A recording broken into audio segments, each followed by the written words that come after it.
I'm getting ready for a race here. Okay, ready, go.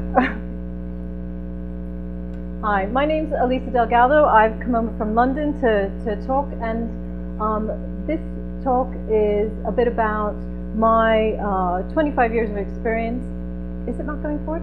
25 years of experience of working and not working so nicely sometimes with marketing.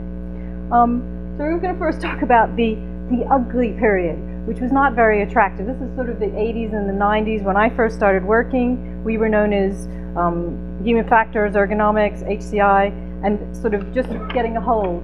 So then we sort of thought we knew everything. We entered the fray, we knew all the answers, and we didn't always tell people very nicely about the answers that we knew. So we weren't always the most diplomatic of people about delivering that message. There was a big difference between us and marketing in terms of our maturity and in process and delivery. So we were the new guys. We had a lot to prove and perhaps not quite the skills to deliver that with. We were seen as the scientists, the researchers, the kind of the nerdy guys. We were slowing down the process. We were pointing out other people's mistakes. We were talking gobbledygook. And we saw marketing, on the other hand, as a bunch of party guys. They were past their sell-by date, they were talking a bunch of rubbish, and they had no knowledge of the user.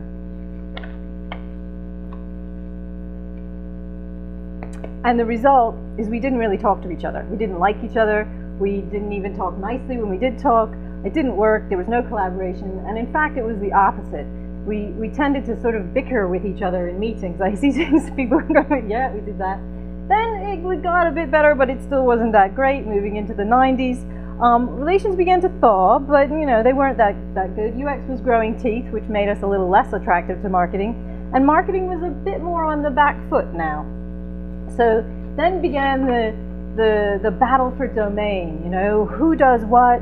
Who knows the customer better? You know, who has the last word?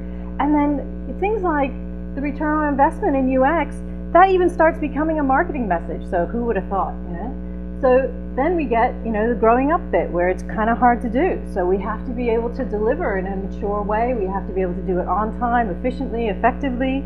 You know, we have to translate all of our research into design. And so time was moving on, and we had lots of successes. And one of the things that was happening is our users were becoming very educated. And this is good for UX, but it also puts the pressure onto UX, because you've got people that you're delivering to that know what they want. We've got the whole issues with what was happening with social media, and now our users are talking to each other. Yeah, it's, you know, social media is great for UX, and perhaps not so great for traditional marketing.